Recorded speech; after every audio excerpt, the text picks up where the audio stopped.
are 3 weeks into Queen Kamala's reign, and Americans are still clueless as ever on what the heck she stands for. There is not a single major policy position on her website, but she knows how to be a copycat. Kamala is now ripping off Donald Trump's signature no tax on tips pledge. Raise the minimum wage and eliminate taxes on tips for service and hospitality workers. When I get to office, we are going to not charge taxes on tips. There will be no taxes on tips. No taxes on tips. It's called no tax on tips. No tax on tips. I'm also doing no tax on tips. No tax on tips. So what will Kamala the chameleon rip off next? Will she build the wall? Harris is yes, literally. She is unfortunately advocating to build the wall, which I hate. I despise. Perhaps this is a good opportunity for the Democrats to really reconsider that fucking narrative, because then Republicans can totally fucking capture that space. Trying to transform herself into a border hawk. She took on drug cartels and jailed gang members for smuggling weapons and drugs across the border. Fixing the border is tough. So is Kamala Harris. But the one thing Kamala cannot copy is raw talent, and her friends in the media are doing their best to make that happen. Harris is gracing the latest Time magazine cover and calling it, quote, the reintroduction of Kamala Harris. And despite her word salad speech style, this lady thinks Kamala is the second coming of Barack Obama. This kind of shit is ass, though. Like the media glaze sesh, if it's unearned, the media glaze sesh like this is, if it's unearned, especially if she's not giving any like interviews and stuff, is going to be used against the campaign a lot. This happened with Hillary a lot too. It just like, it sucks. It's lame. Most like people that read Time magazine that are already like invested in Kamala, they like that. That's fine. But you're not like winning over new sectors, in my opinion. You're not winning over new demographics. And this will open you up to a lot of understandable and very sticky lines of attack. I don't really like this shit.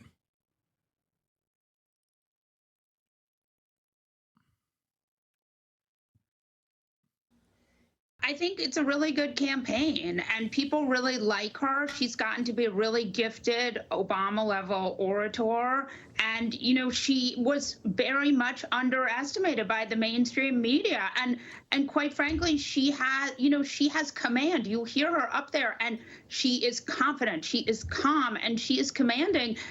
And for whatever reason, America is ready for her. Dems are one speed, bro.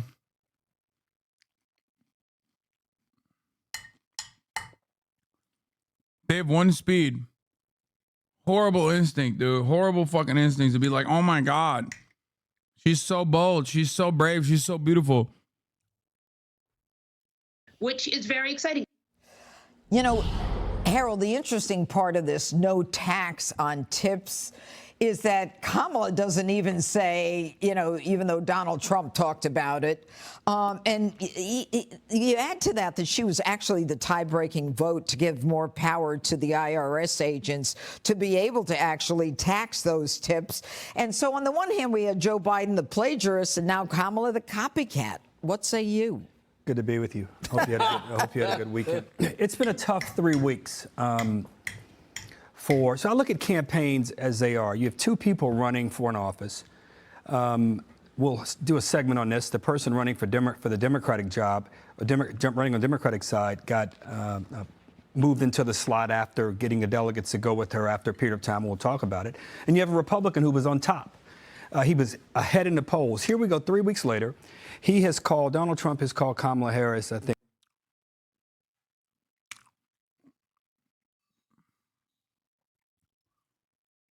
You don't get it. If the Democrats push towards the right, they will definitely have a chance to pick up those undecided voters who will never vote for any Democrat because they only vote Republican. Okay, this person is memeing.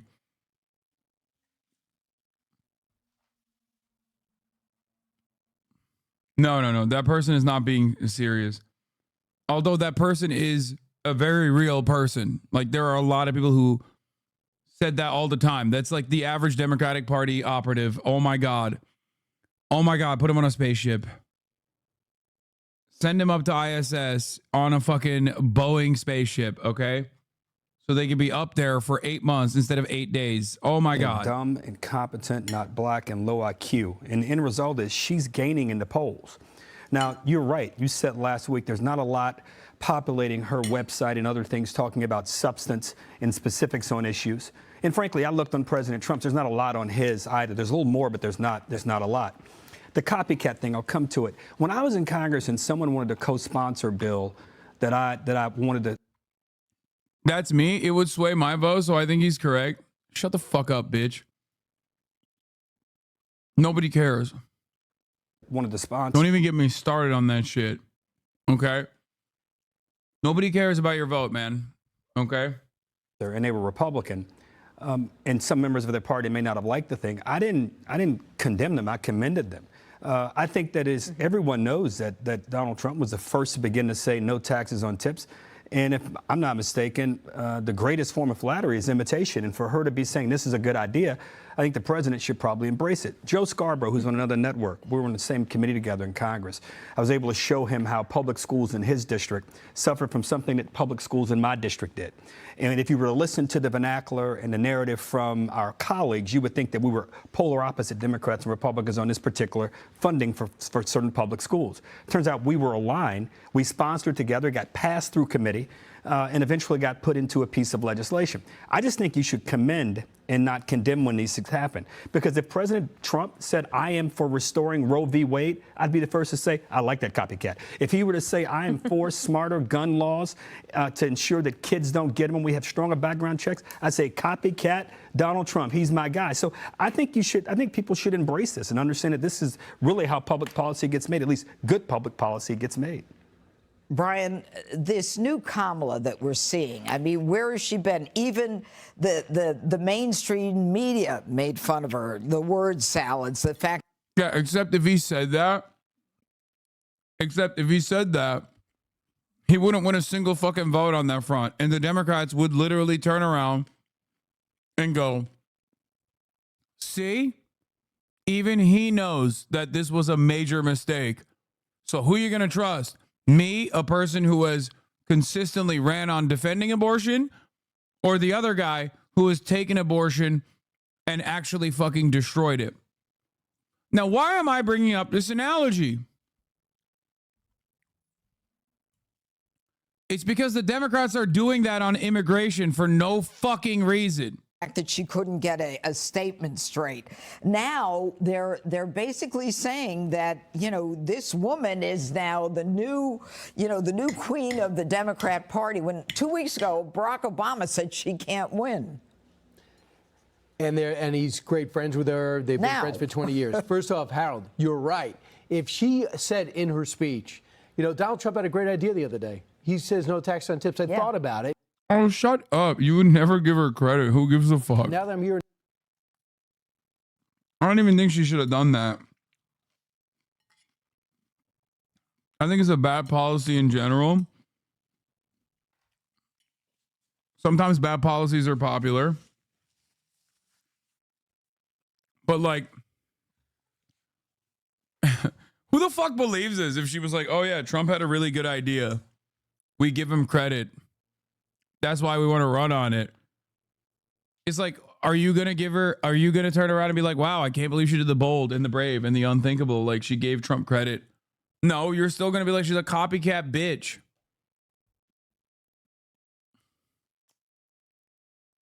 The entire panel is held together with face tape. Nevada looking at all you. I think he was right. Then I think you're right. I'll call and tell her to do that. But she's not condemned. She's not giving him any credit. She's acting like she got the idea. She's like, it's her idea to be tough on the border. She cut this ad. I don't know where she got this archival footage from, but she's been terrible on it. And people are just saying, wait, why don't you admit that it's been a sieve for 3.5 years, but I want to change it? Now she says, I'm going to tackle inflation on day one. I think to myself, why? You're in day three, 1,000 plus. You should be tackling it to begin with. You're part of it. Unless you're going to say that you've been on the sidecar not doing anything, at one point you got to say, listen, President Biden, good guy, but sideline me. He wouldn't give me any chance. Now you get a chance to see my policy. Been 3 weeks, you're going to see all this stuff in front of you. But what's so maddening is she's not admitting and acknowledging that she's flipping on all these issues. She's not even verbalizing it. And now she comes out and takes these two things. Like you said in the open, is she going to say build the wall next? Because I really expected her to say that. The other thing she might say is Social Security. I can't wait for them to find out that, like, she has been saying build the wall alongside Joe Biden and then get mad about that all over again. This is literally the reason why I say I'm a better right-wing commentator than these fucking baboons. Like, straight up. Like, I'd be going balls to the wall right now. What? Just remove Tibbs. Literally 0 point to have it. Lule. Huh? Okay.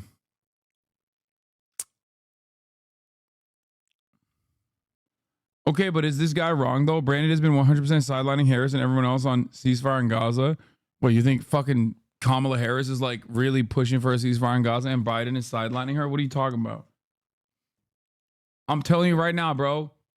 If I'm a right-wing panelist here, I'm lasering him. I'm like, immigration under the border czar's watchful eye became this unimaginably painful experience for so many real Americans, legacy Americans, that were living under the fear that an undocumented migrant from Guatemala could break down their door and kill their daughters on any given day, and the Democratic woke DAs would have let them get away with it. Okay? The woke DAs that have no respect for law and order, like my law and order President Donald Trump, would have gotten around to releasing these criminals back into the fucking population so that they can do more crimes. Okay? And it got to such a point that even the Americans on the Democratic side that actually hate America started realizing that maybe they have to do something about it. So in a last-ditch effort, they turned around and said, oh, we want to put together a border wall bill. Now tell me, do you trust me and my president, Donald Trump, who has been speaking about how dangerous this border is and how dangerous these Guatemalans and these Venezuelans are for years? Or do you genuinely think that these Democrats are actually going to do the right thing? No, they're playing politics. It's time to stop playing politics on this issue. Start recognizing that even the Democrats recognize that the border is a genuine issue, a genuine problem. Okay? And it's time to vote for the real border czar, an uncompromising force when it comes to immigration, a man who cares about national security more than anything else. And that man's name is Donald Trump.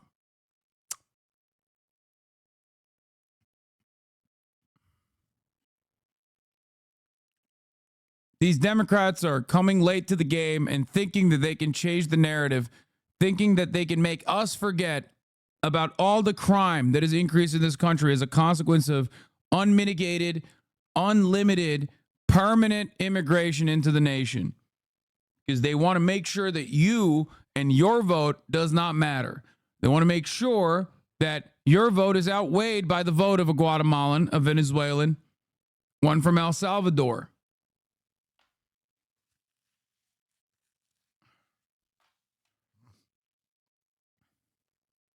Security. Trump's other idea that he said maybe we should stop taxing Social Security. And I'm wondering, is she going to say that to seniors next time she goes to a retirement home? Yep. All right, Dana, over the past couple of weeks, we've seen that the audiences are getting bigger, that, all of the momentum is on her side now, and that she literally is in a position where if she goes off script, if she does an interview, she could collapse. So do you think she's going to do that? Well, remember, in every campaign, let's just think back to her campaign in 2020. She starts off really strong. Yeah. Okay? And then it falls apart. That might not happen here. The timing is very, very good for her. And one of the things I thought was quite shocking was that for the Okay, please stop. I had you really. Now I think my neighbors heard you. Can you become Real Hasan now and correct? Real Hasan has left the building. I'm a right-wing grifter now. The funniest thing is if I turned right-wing and actually started grifting, because like that would require me to grift, because I'm not a right-winger, obviously. I fucking think it's so stupid and gross and violent and brutal and barbaric and filled to the brim with lies. All of those people who call me a fucking left-wing grifter would love me. They would love me, dude. Oh my God. They'd be like, oh, look at this guy. He's so macho. He's so alpha. Of course he's alpha.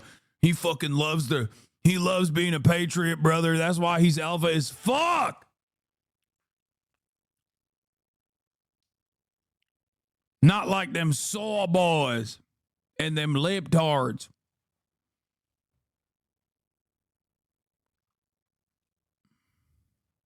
For the first time, you saw some polls say that voters who care about the economy trust Democrats and Kamala Harris more than Donald Trump on the economy now. It's like, wait, how did that happen?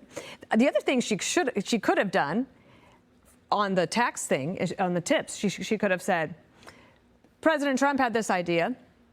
I'll see him and I'll raise him this and I'll cut this and I'll do this. Like something that would be my like, retirement plan. Okay, well, I like that idea. First of all, I actually think that no tax on tips might be a great idea. I think in practice, when you start thinking about, well, what about the dishwasher? Should the dishwasher have to pay taxes too? Because the dishwasher gets paid less. And I think that it's just a little bit more complicated than anybody is allowing for. And I would say just having gotten back from a week away.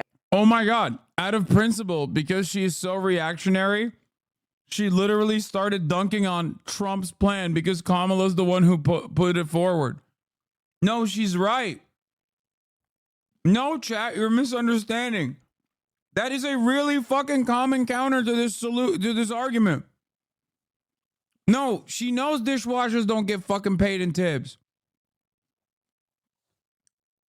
No, dude. She accidentally is cutting a very salient counter argument to why the fucking no tax on tip shit is actually poison.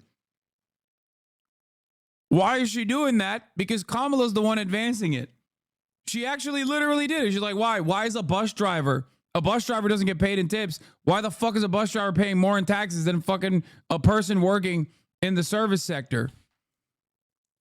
What's going to happen to the people working in the back? Why are dishwashers not getting subject to the same tax cuts? Some dishwashers do get tips. Dude, you are fucking crazy. Not all dishwashers automatically get tips, okay? Back of the houses oftentimes don't get the tips. The distribution process is not written. Like, it's not like a thing that you have to do.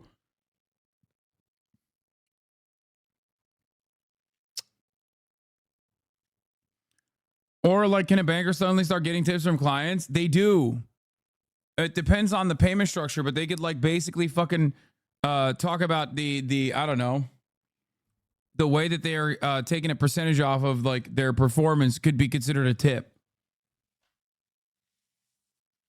Every restaurant I've worked in, back house gets tips. Oh. Anyway, point is, she's right. She actually did a very effective counter. Only because it's Kamala Harris that's advocating for it now. I followed the news a lot, but I should say welcome. I'm glad to be back around the table. I should have said welcome back. No, I should have said thank you. It's good to be back around the table. I didn't say it. But it's interesting to not have to talk, to read about it and observe, but not have to talk about it all the time, and to realize like this campaign feels very strange. It feels very hollow. Her campaign in particular, and the issues that people care about, just like we have big problems in the country and people aren't talking about it. And she is trying to run as both an incumbent vice president with all of the selling them on the mantle of her experience and her record. But also she wants you to know she doesn't believe any of that. Mm-hmm. Yeah. And the media is like, okay. Yep. And to think that she's on the cover of Time magazine, the cover of the Atlantic, on the very week that Simone Biles just stuns the world. Like, we could have put Kamala Harris on the magazine next week, but Bro, oh my God, they can hate Kamala Harris so much. They're like, why not put Simone Biles on there? It's like, bro, you guys hate Simone Biles. She's black. She's outspoken. She like had mental health issues in the past, she was very forthcoming about. Like, sis, when do you like Simone Biles on the cover of any magazine? What the fuck? Yo, she's all over the place, dude.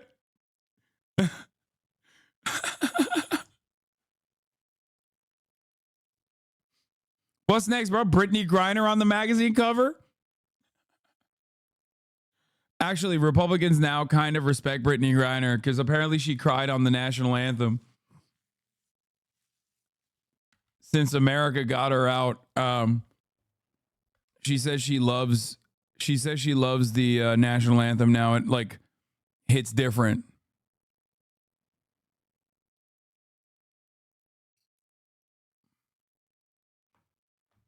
But they seem to have her in thrall. And the last thing I would say is, when I say she starts off strong, remember also her campaign fell apart partly because of personnel issues and management, her management. And right now there's a story in Politico that David Plouffe, who's an Obama person who's come on board to help, is clashing with some of the Biden advisors because there are no clear lines of assignment. And if you look at the New York Times article that explained what was happening in her office, these were people on the record speaking, it was a similar issue. I don't know if she has enough time to get through it without... I'm not gonna lie. This is a real problem. That's not a joke.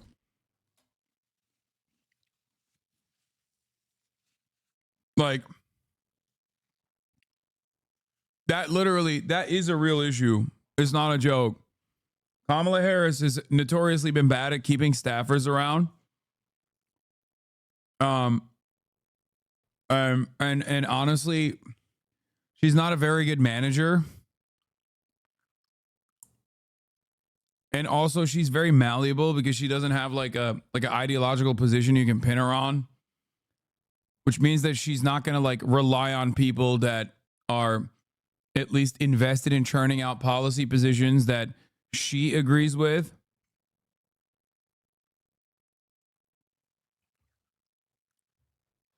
So this opens her up to like to people that will motivate or to people that are motivated with different kinds of ideological positions to then go in and basically run certain aspects, like key aspects of her campaign. She wants to win, but I don't know what her North Star is. And it scares me a little bit. Hopefully she'll listen to Walls a little bit. You know, a big stumble, but she's going to have probably a decent week this week and a good one next week. Right. Time is on her side. You know what, Greg, I want you to take a look at these side by sides. One is the, what Dana mentioned, the Time magazine cover with Kamala, and the other is the Time magazine cover of Donald Trump with his face melting. So the difference between how they portray a Republican running for president and a Democrat. To be fair, and I have to address this to Dana, Time magazine, they thought that was Simone Biles. So, right. Who cares about Time magazine? It's the most irrelevant publication. Its circulation is in the dumper. No one reads it. You know, it's like being on the cover of Cracked. Does that still exist? I don't even know. You know, here's the deal. You said it was like, it feels hollow. It's hollow because it is. The fact is, in life, the more you get to know someone, the less you like them. I mean, we've learned this with Killmeat. But it's why no one's learned that with Killmeat. But it's why marriage is a commitment. You know, the first impression is the greatest impression, and then as you get to know people and you peel away the onion, you realize it's a commitment. So right now, the media is doing its best because they're running this show to keep Kamala Harris in the first impression zone, right? She's an unopened Christmas present. You know, as long as it's not open, you can imagine what it is, but you'll never get disappointed because you won't open it. So the media is doing its best to keep that present from being opened by the American public, because over time, which is what happens in a campaign, you see that it's all that it's not cracked up to be. Her copying Trump is a great strategy. So for one, I think there's something very funny about Greg Buttfeld being like, yeah, you know, everybody just fucking gets to hate you once they know you more. You know, pretty commonplace. Like, ask my bitch wife, you know. That's pretty common, right?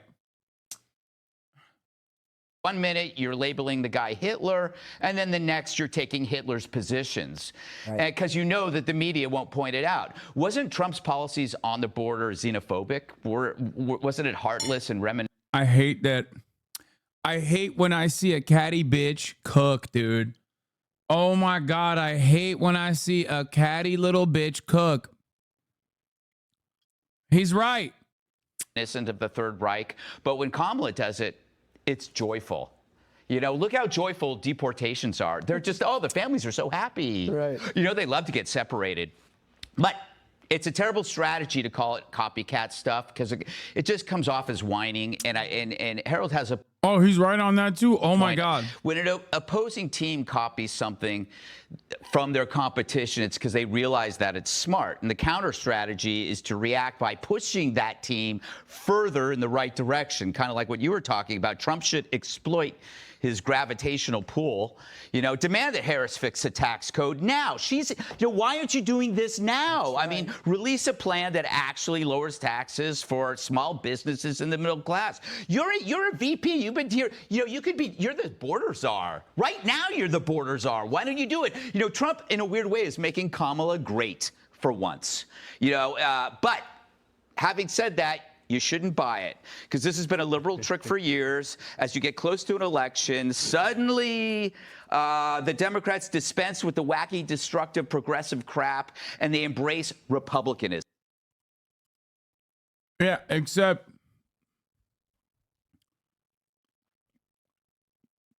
Republicans do believe that, right?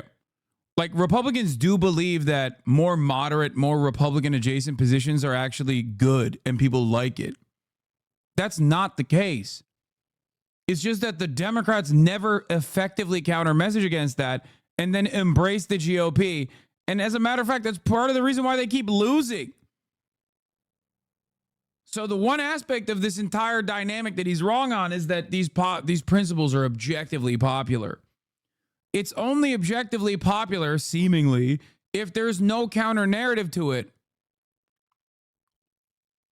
He's not wrong there. Dems do abandon the progressive stuff and become centrist, right? Yes. And that is a bad thing that they do. My point is, he's right that Dems do abandon more progressive, more radical policies sometimes, okay, in an effort to come across more moderate. But that's a bad idea. Do you see what I'm saying? That's why the Tim Walz pick was so good. That's why they were like partially coping and partially claiming that, partially genuinely claiming that the Tim Walz pick was going to be a total loser for Kamala. But all of a sudden, that's not what's happening. All of a sudden, people are not actually fucking saying, oh yeah, no, this is too radical of a ticket for me. I'm not going to actually vote for these guys. All of a sudden, when you lean on the progressive policies and you got a guy who has actually enacted them into law, his approval rating is pretty fucking high.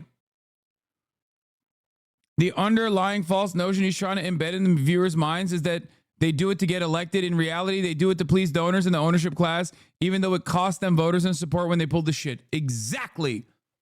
Democrats do not moderate their positions because they're scared that, like, there is this reasonable centrist out there who's like, I actually don't want healthcare, as a matter of fact. I think that private healthcare is the best way to go. Okay? I actually am worried about the deficit. Like, no one is worried about it. It's just a talking point that Republicans fucking use in an effort to do austerity. Okay? That's the best possible way to advocate for more tax cuts. Tax cuts, austerity, tax cuts, austerity, tax cuts for the wealthy, austerity. That's it.